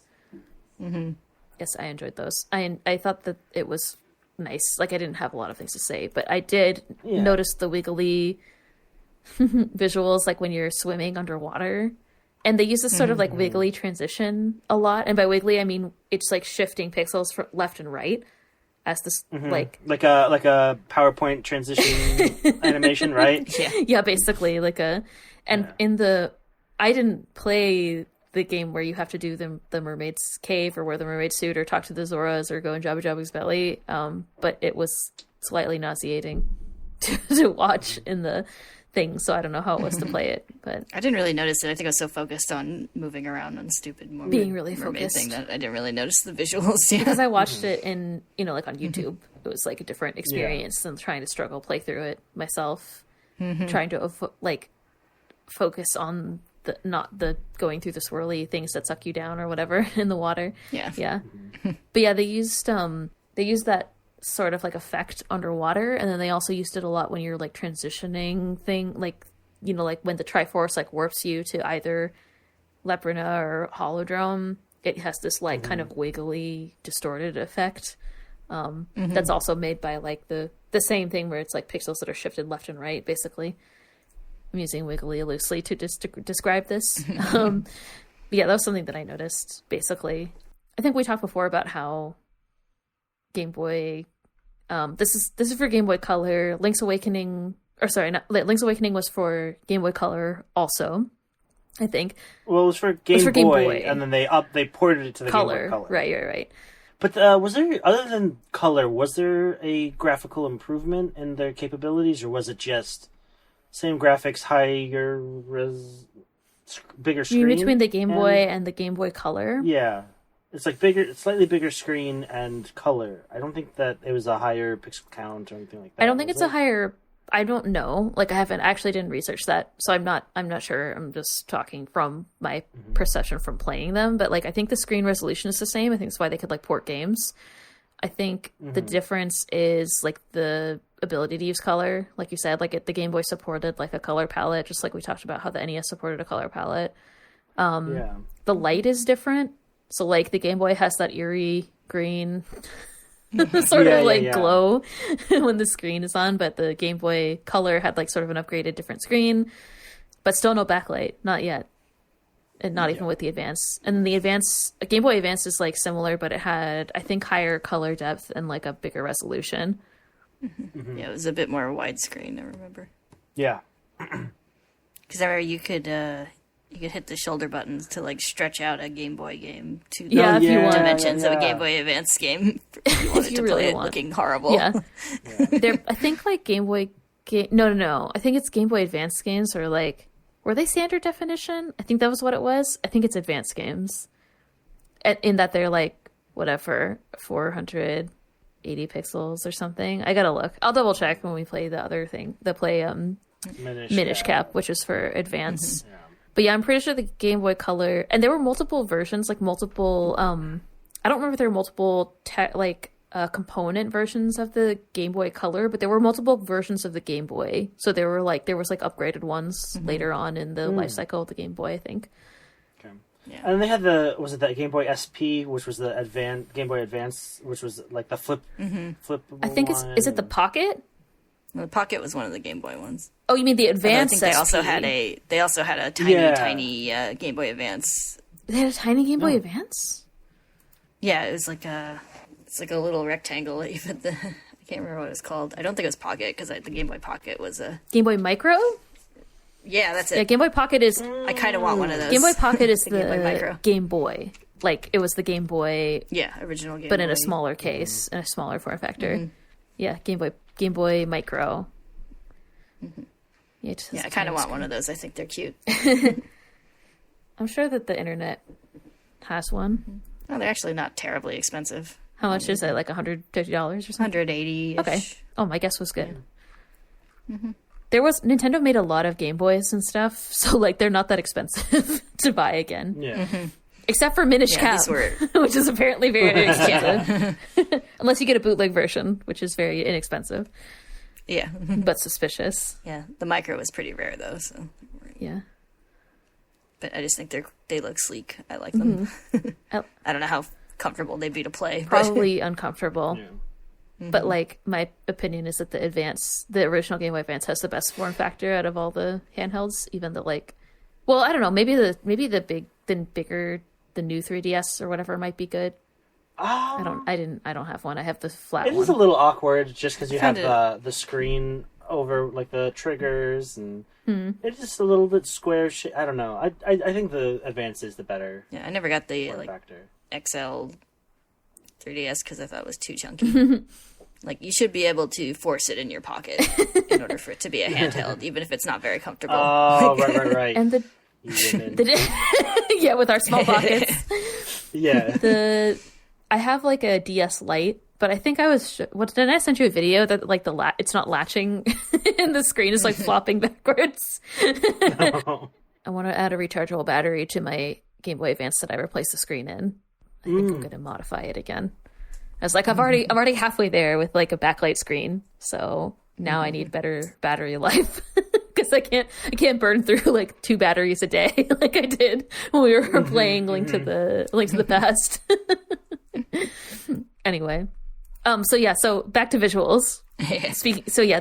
The like you said, Kayla, the sprites are nice. I think they're like well designed. They added a lot of like definition and stuff to the kind of like older enemies. Animations are kind of cute. Yeah. And they're like, some of them look like they're like straight up reused. I didn't like compare them face to face, but like some of the enemies, like, fucking Woldurm or whatever. Some of them look like they're reused, but the environments were all different. And like the differences between like being back and forward in time and like in Subrotia or the overworld in Seasons were really nice. I think we talked in Link to the Past about how we liked the like Dark World. And how the way that it looked and stuff. Oh, I noticed in Subrosia they used some of the Dark World trees, like a similar sprite. I think there was like good reuse of assets from other games or like redone assets from other games, which was nice visually. And good old disturbing Zora eyes. Did you have any other visual things that you two wanted to add or anything that you appreciated? You mentioned it, but I really did like the like the cutscenes. Like there's the cover art. I don't know the cover art, or when you like see Nayru and Din like dancing, like and other things. It was very cute. I really liked the aesthetics of those. What do you call them?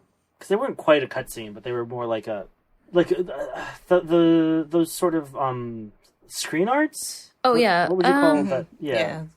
There's like cutscenes that are animated like differently, and then there's like sometimes they use like the sprites and then animate them. Is that like what you mean? Like, I don't know. No, like the credits, like the sort of like scenes that they like in the credits they had like the the little scenes between credits. And stuff. And yeah, they were nice.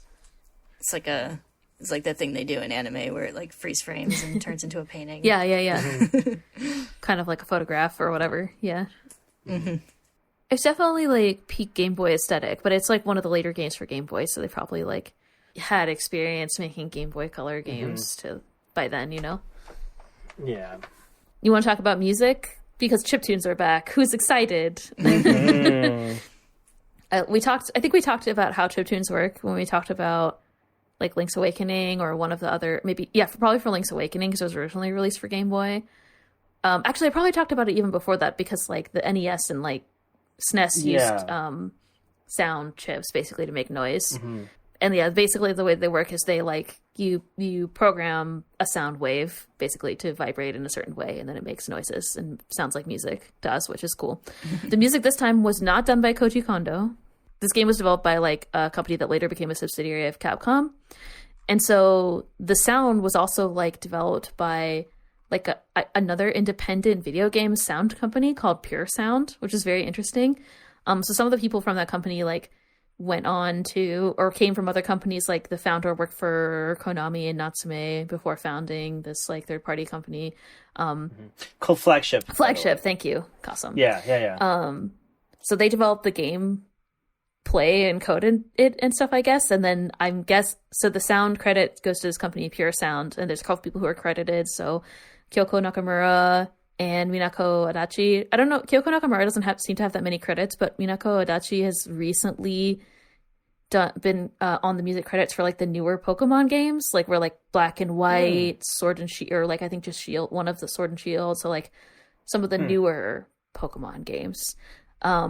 And the sound effects were also done by Pure Sound, and the credits go to Makoto Aoki and someone credited as Yokopo, who I couldn't find additional information on. It's really funny, like, this is still in the era of people using, like, pseudonyms for their credits, which is really cool. I think it's funny and cool.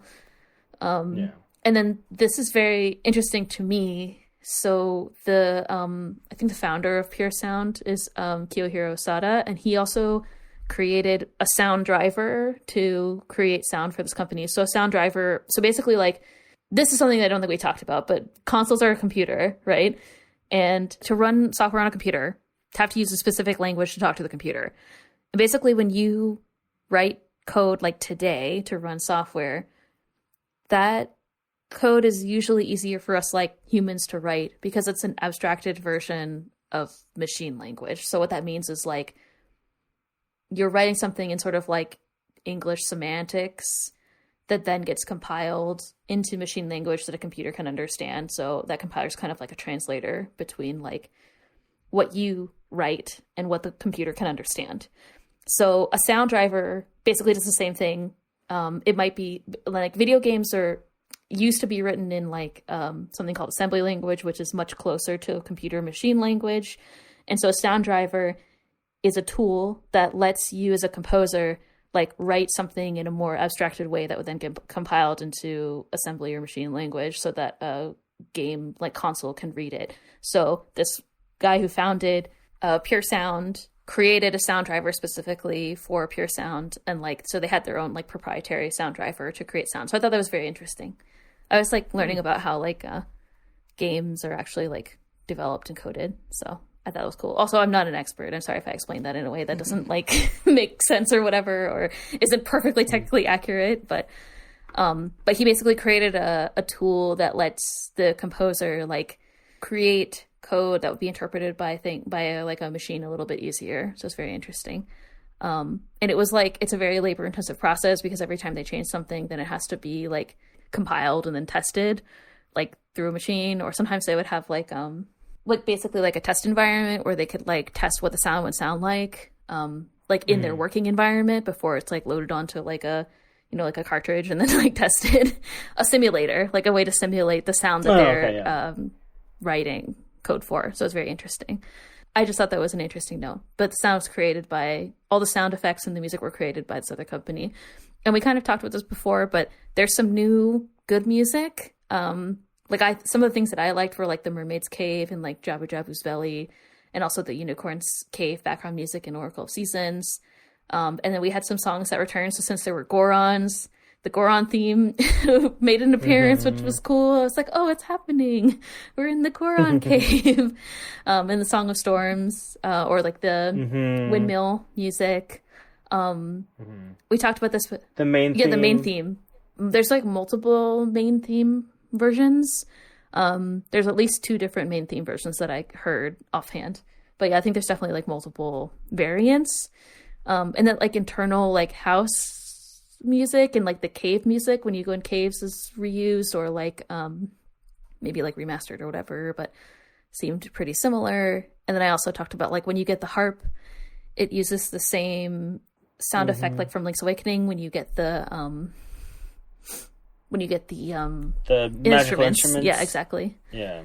And then in terms of like the instruments, like we talked about, the magic harp lets you travel through time. Not dissimilar from the Ocarina of Time, but like different. Conceptually the same, but pretty different in its use. And then you have like flutes to call mounts. So you had like flutes where you could warp and stuff in other games, but in this one you specifically call like a mount to help you. And you had like this like you play like Mambo's Mambo and stuff like that in the other games too to do different things. So we had instruments made a return. Functionally it works a lot more like the Link's Awakening songs. Yeah, exactly. You have one instrument, you pick which song. Yeah, exactly. Those were all the things that I wanted to say about music this time. I had a short list. I mean, yeah. I mean, so what I found interesting is that I think these games didn't add a whole lot while really changing it up. Yeah. Like I think the execution is very well done while using a lot of things that are just reused from previous games. Yeah, like you don't feel like they're old games though. Like it's not the same as any of the other games. Yeah, it definitely seems more modern, even than Link's Awakening. I have a sound-related complaint. Oh, you do? Oh, yeah, please do. Please complain. Why did game developers spend so long thinking we needed a piercing, repetitive beep when we were at low health? Oh. It's like every game know. from that era and before. And like I said, I was wearing the like extra damage ring, so I was at low health a lot, and I was like, Jesus Christ, I get know. it. It's I'm about to die. it's very uncomfortable. They're like, it's like a warning. Like that was more of a motivation for me to find hearts than actual fear of dying, just to make the music stop. And it would adjust for how many hearts you had, so it would start earlier if you had more hearts. I noticed that. Oh. Yeah, if you have like a bunch of hearts, then it starts at like 4 or 5 hearts instead of 3. Yeah, and it's like, and I'm like, I'm fine. Like, I'm gonna be fine. yeah. Yeah, no, and there's so many games did that for so long. It's like Pokemon did that for a while. Pokemon is like the worst. It's like the whole battle. Yeah. Yeah. Though Pokemon actually did one of my favorite variations of it, although they only did it for one game, is where they kind of turned it into a jingle, like a music. Like in Black and White, when you got to low health, it would like turned it into like its own little musical theme, which was really neat. Like it wasn't obnoxious. Like it had a little bit of like doo doo doo doo doo doo sound, but it like turned it into music. Okay, It was yeah. really I think cool. I remember that. Yeah. I have to look that up because it drives me crazy every time. Yeah, nowadays it just you get a couple of beeps and then it goes back to the normal music. But I really like to incorporate it into the song. I'll have to find that song. Yeah, I don't remember what it's like in Breath of the Wild, but I think that what that means is that it's not obtrusive like in these older games. I think Yeah. it makes like a couple of beeps when you're at low health and then stops. Like it goes like do do do or something like that. And then other I remember doing other that. things happen, like you flash too, and like you can. I mean, but it's like even in these games, like you can see your hearts. Like I can see that I have 3. Like I don't need to Yeah. be warned. Yeah, it's like we have a HUD. It's not like one of those like immersive games where you need some like immersive way of telling you that your health is low. Not that the beeping is immersive, but, No, it's distracting. but yeah, it's so obnoxious. It doesn't end. I know. I know. That's definitely true. And hearts are fairly thin on the ground in this game. Not as bad as some, but it's like you can go a while killing every piece on the screen without finding a Give heart. me a to heart. Stop the Damn sound. it! And then you need extra when you have a lot of hearts, which is a pain. Agree. Strong agree. Stop giving horrible beeping, or like do horrible beeping for like 2 seconds and then stop. Like Yeah. that's fine. Yeah. In conclusion, Yeah.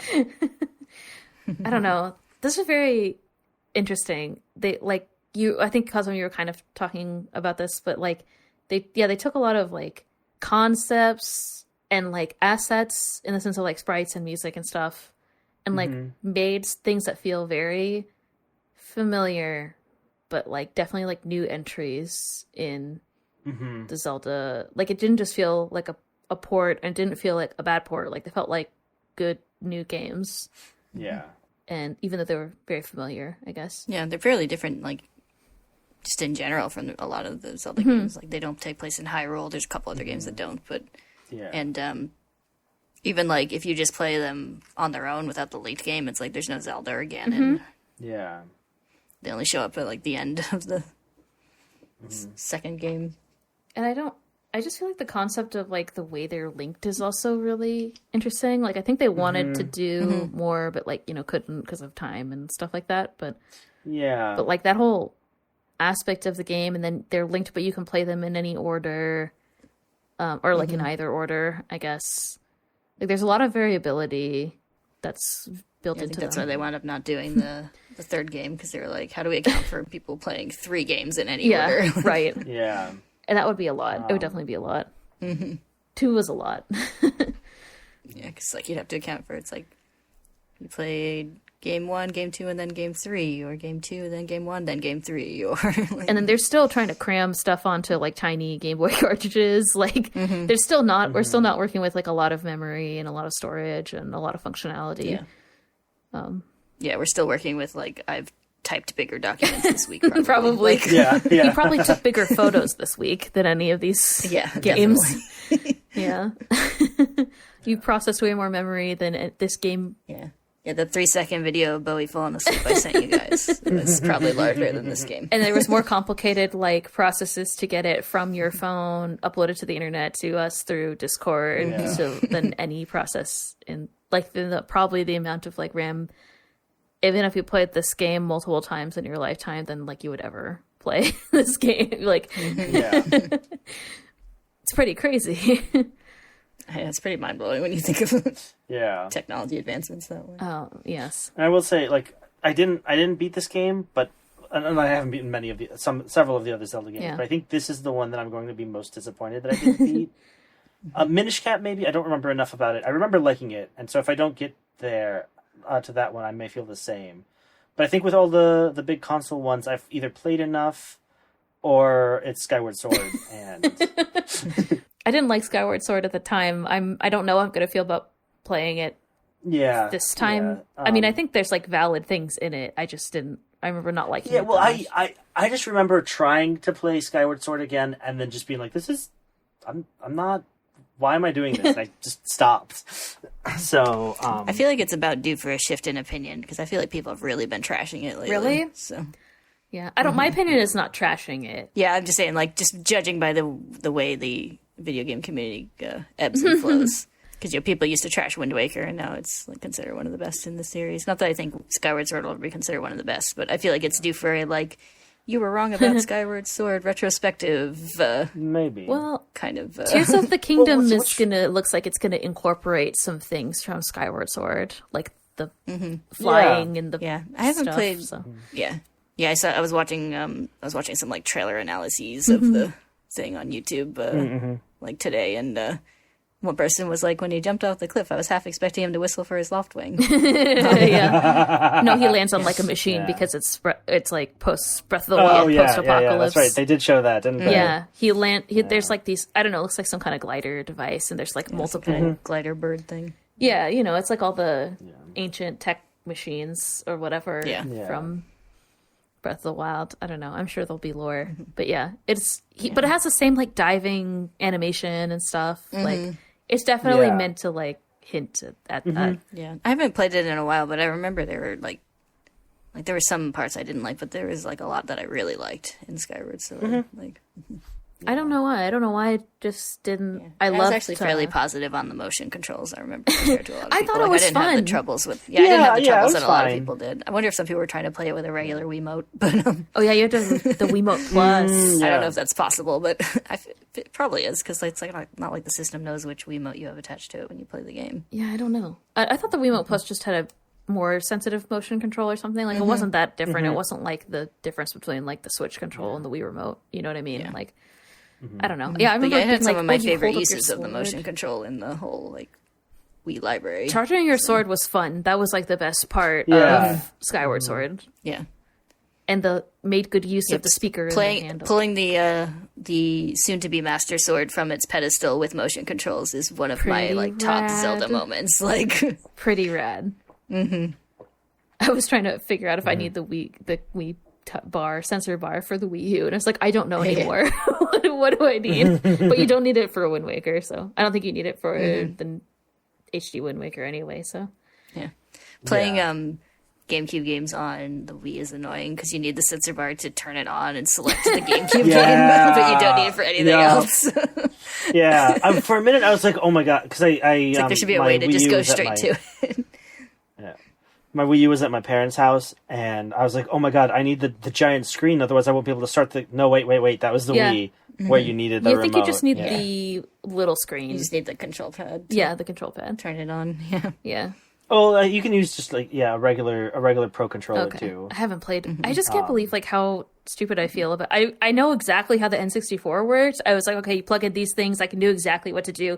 And then when I because like the Wii U was in a box, and when I opened the box, I was like, what the fuck are all these cords for? At least Nintendo just like color corded all the Yeah, inputs. you got the you got the cord to connect it to the TV, the cord to connect it to the wall, the cord to connect the charger for the Wii pad into the pad wall. thing. Yeah, it has a separate power thing. Yeah. I was like, what Yeah. what time period is this? Yeah, and then there was like, I plugged in a Pro controller because I was like, I'm not playing this with the screen, with the, although I don't know, maybe I will play with the gamepad, because I guess there's probably stuff on the gamepad. I don't know. Yeah, I love the like the in between consoles because like early consoles you just needed a wire, and later consoles you just need the wire. But those middle consoles had that like giant power source, Yes, which weighs like it's like a 1,000 huge pounds. Yeah, I also had to make sure that it was plugged in a way that it wasn't suspended off of the shelf and stuff like that. Yeah. It's like this is dangerous, but yeah, it's pretty funny. The Wii U is like such a weird console. Like It's like if we didn't have the Wii U, we wouldn't have the Switch, which is an amazing console. Yeah. But like, it's such a weird console. Like, It's a very Nintendo console. great ideas. Well, they like had market research that was like people want to sit in the same room and play games at the same time as they're watching TV, which was great insight from the time that I think was accurate. And so, anyway, I stand by the full of Wii U. excellent concepts and some excellent execution, but it didn't all come together quite right. Just watching people throw their Wii remotes at their TVs, like getting really intense with like Wii bowling or whatever. I love how you can like track the progression of that through like the warning screens on different games. Like, Yes. the earliest games didn't really have anything, and then the other ones were like tighten the wrist strap around your wrist, Yeah. and then the other Make ones sure are like there's a lock clear the wrist room. strap in place with this plastic thing. And then put the big squishy thing around the top of the Yeah. Wii remote. All the Wii remote pluses had them. I was like, I'm not using this. I trust myself. Yeah. I haven't yet There's lost just a a Wii remote. timeline of human error in those warning screens. I remember somebody had like captured like it was like a probably like a I don't know, like a blogger blog of just every incident where someone Yeah, it was a website. It was called We Have a Problem. Yeah, right. Yes. And it was like every catalog of every incident Yeah. where people threw the Remotes embedded Wiimote. into television screens So and good. shattered lamps and Yeah. people coming Injured back from the people. hospital with their head bandaged. Yeah, it was so funny. Yeah, I never had that problem. I understood. Yeah. I'm like, how are so many people doing this? I've never thrown a Wiimote. I think they it's like people were like casual games. Like I want to do like the DDR of wiggling my arms, and it like, doesn't work like that. you know what I mean? Anyway, whatever. I'm looking forward to having a new opinion about Skyward Sword. I just remember the time I was kind of like, like whatever. Yeah. But I'm excited. I don't know. I'm ready to have a new perspective. Yeah, I mean, I'm definitely going to give it a try and hope for the We best. have to get through it because we I can't just have have a the bad shame of memory. not finishing games. I know. Especially because I didn't finish Majora's Mask. I think that's my current shame. You feel shame for I don't feel shame for not finishing Oracle of Ages, but I feel shame. Yeah, well, you beat one of them at least. Yeah, I did beat one of them. Yeah. I think that's Yeah, we all both did count better for. than Cosm this Oh time. my god. Cosm, I thought you were supposed to be like the expert. I'm supposed to be the one who doesn't finish things. But also my computer doesn't have... We each get one. Okay. Come on. You know You can the have this one, rule. but that means you Yeah, I can't did have not another expect one. to be the one who got furthest in this game. I expected Cosm to get the furthest, but whatever. It's fine. I was excited too. I really thought I was, and then it just didn't happen. These were I good don't know. games. They're not They my were, favorites so far, though, but they were good. They're very charming games, I think. Like they're nothing spectacular, but like they have a lot of personality and charm. Yeah. I think aesthetically and like I like the hustle. I don't know, something like that. Like They're I appreciate what they tried to do, and I really enjoy it for that. they're very familiar while being like different enough. Like if I was waiting for a handheld game, or if I was waiting for a new Zelda game, and I had played other of the 2D ones, I think I would be excited playing this. Like I would have enjoyed them. You know what I mean? Yeah. And I enjoyed it. I enjoyed playing it, but yeah. I think, did we talk about our favorites after Majora's Mask? I can't remember. I think we did a little I bit. think so, yeah. I don't remember what I said. I might be doubling back on what I said, but I think my favorite so far was Majora's Mask. Yay! Welcome. Did I say Ocarina of Time? I don't remember. I thought about it more. I think you did. Yeah, I think I'm tied between Ocarina of Time and Majora's Mask. They're both Kind of really depends good. for They are, favorite, and then yeah. I think Link's Awakening I agree. Hold on, wait. Let me find my list. of the ones we played so far. I made a list while I was in bed last night at like midnight. Yeah, I've meant to start making a list of like. my Okay, let's favorites make a as list an now. update, I'll but record yeah. it. I'll record our answers for future. Okay, hold on. Wait. Stack rank. Okay, well, my rank is Majora's Mask, Ocarina of Time, but I think they're narrow, as you said, or as you're implying, I think. And then Link's Awakening, then the Oracle games, then Link to the Past, then Zelda 1 and 2. 2 last, because fuck that game. I mean, Yeah, I think I'm about the same there. I think Majora's Mask and Ocarina of Time are kind of flip-flop depending on my the phase of the moon and what I ate for breakfast that day. Then Link's Awakening, and then probably the Oracle games. Link to the Past. Yeah, Link to the Past. Then Zelda 1, then Zelda 2. Yeah, Zelda 1, Zelda 2. Okay, Cossum, I'm ready to take your... Majora's Mask, Ocarina of Time. I think actually the Oracle games, and then Link to the Past. Link's Awakening. And then Zelda 1, Link to the Past, Zelda 2. I don't know. There was something about Zelda 2 that I did like, but it's just, I don't know. It had also had interesting concepts, much like the early Wii games. It had interesting ideas. It just was hard. Like, for me, it was too hard. I think people that like Zelda 2, because there's a lot of people that like Zelda 2, which is totally fine. I just don't want... It was too hard for me to... It was above, like, the level of, like, like, flow state, where it was just too hard for me to enjoy it. Yeah. Yeah, I feel like if it was a little bit easier to grind, maybe. Yeah. And then you could just like, oh, okay, yeah, I'll just grind a little bit and then if it up. didn't like totally wipe your progress and send you back to the beginning, like every time you died. And it was just a little too hard to like get to the next level up and then die or something and try again. It was just, I don't know. Yeah.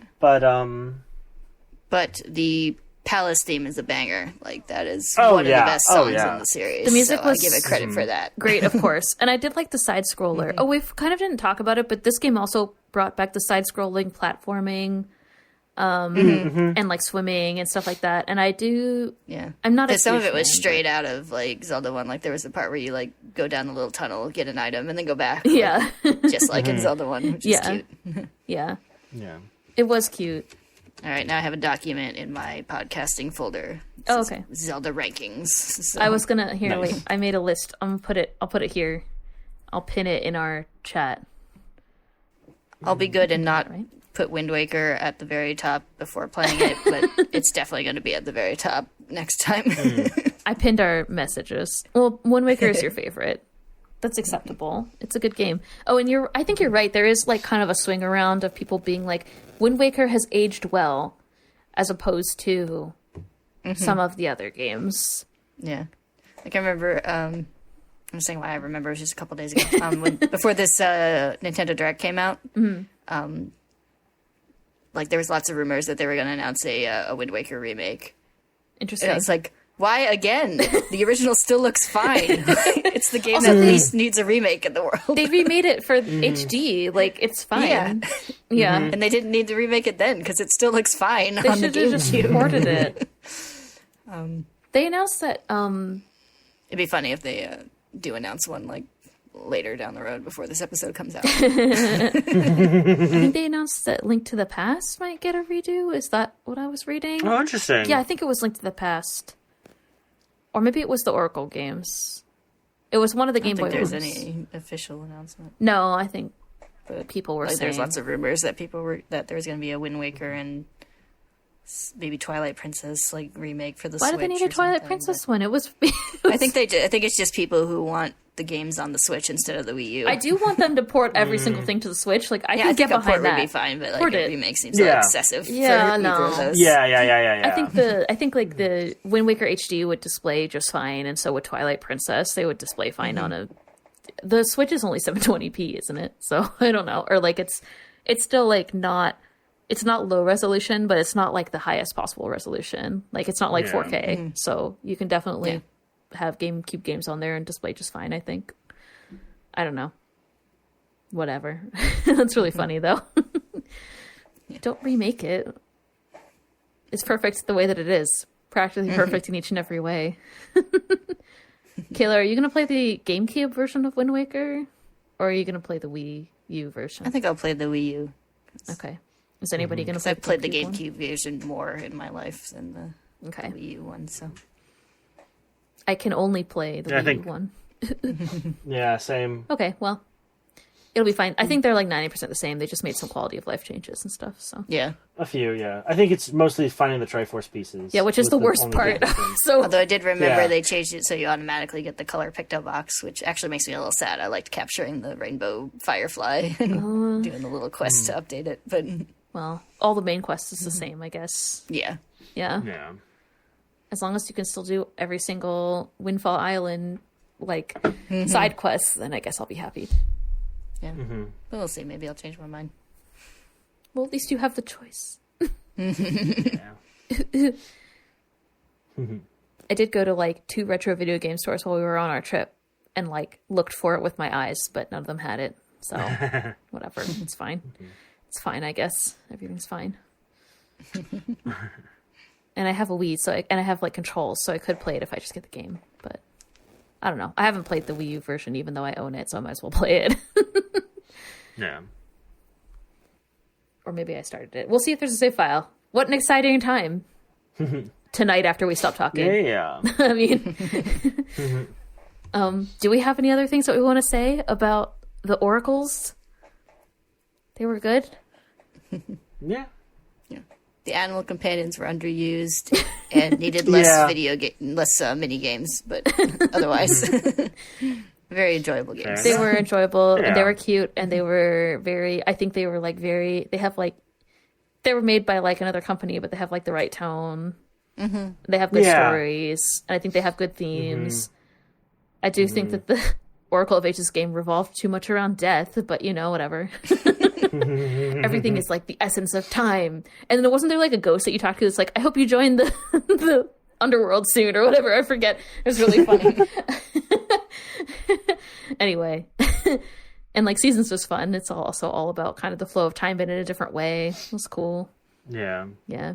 I did like how the seasons changed on their own, like not just on your Yeah, you walk into it was kind of by like area. Like it wasn't necessarily random. I think like the main city was random, but then in other places it would be like always winter in this one area unless you change it with the a couple places seem to have like 2 that it would flow between on their own. Like I feel like I remember some switching between like like fall, autumn and winter or something. Like I don't know. Yeah, and then there's some places where it's like okay, like obviously you have to change. It was a good mechanic for like puzzling. Like you had to do a lot of mini games and stuff in Ages, but in Oracle of Seasons, a lot of it's like walk around, find the stump, change the place, walk back, and it's like now you can climb this snow and go in this other cave or whatever. Yeah, it was interesting. I enjoyed it. I like the one where there's like a locked house and it said like Santa welcome, and so you had to go up top and go through the chimney. Yeah, you have to jump through. That was really funny. These also had good jokes, just like Link's Awakening. I feel like like the dialogue was funny and like you said, like I guess it's a beauty product or whatever. Like yeah, it was pretty funny. Okay, well, now that the flow of time and the flow of seasons has been restored, it's time for us to say goodbye. So. Yeah. Well, until next time. Don't you want to go play Wind Waker? Okay. Wow. Yes. Jesus. Sorry, Are you couldn't contain my allergic? excitement. You listened to Oracle of Seasons and Oracle of Ages? How dare you?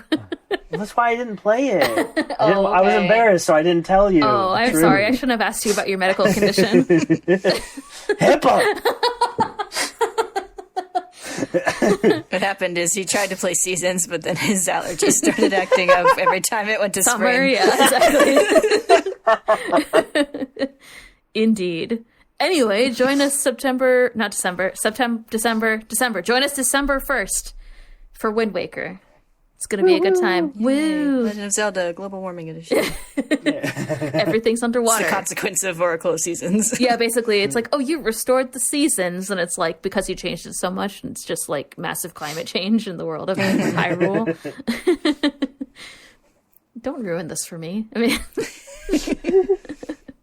there's just like, it's like Legend of Zelda Polynesia Edition. It's just always been lots of islands and water. Yeah. It's like, don't worry, the gods chose to flood it to trap Ganondorf or whatever.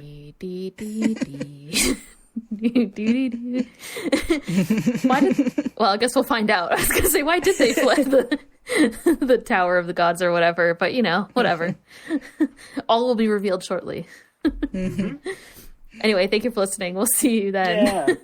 Cool. Bye. Bye. Wind Waker. It's happening. Your favorite. Yay. And my former favorite, but only surpassed by Breath of the Wild because Breath of the Wild.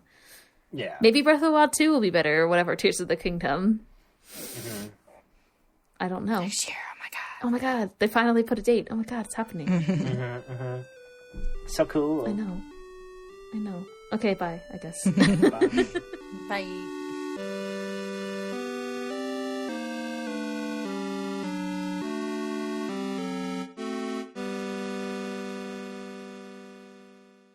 Pacific time was just weird because it's like I left there at like, I don't know, 5 a.m, and then I got here at like 3 p.m. and I was like, it is my lunchtime. I'm starving. Like it was weird. I used to do that. in college. Yes. Yeah, but we were younger then. Now I'm old and have a special diet that I have to follow. Okay. Old cat with kidney issues. I know. I'm gonna have to start eating like Royal Canin if I'm not careful. That'll be the next thing my gastroenterologist prescribes me. It'll be great. I just sent the Pokemon thing. Oh, Wants to listen to it later. later's now, right? Yeah. Or that. Okay. It's like a I feel like, dubstep it's not- situation where it like Yeah. cuts off. That's funny. Yeah. And like the balance between the music and the beeping, I think is right. Right. Whereas like in the other games, Yeah, like the it music would starts be off very louder to quiet. get your attention, but then it becomes just sort of Yeah. a background part of the music, and it's just like more frantic music. So Yeah. yeah, I liked the way they did that. It's nice. There are a lot of cool music things that Black and White did that they didn't bring back that I wish they had. Like when you're down to the this has become a Pokemon podcast briefly. That happens like once an Like when you're episode. down to the when you're down to the last Pokemon of like a gym leader or elite four member, the music will change to like this triumphant remix of the main Pokemon theme, Oh, which is really cool. Like you're like, yeah, I'm kicking ass. I'm gonna get you. Yeah, we definitely talk about Pokemon at least once an episode, I think. Yep. For like multiple reasons. We probably already talked about Pokemon this episode. Actually, we did because they're paired. Yeah, we did because you're comparing the version differences. I don't think there's a game that has like similar. Like these games were like released together, but they're not the same game. They're interconnected, but Yeah. they're not the same at all. I mean, I think maybe the closest are some sequels where they really didn't make a change.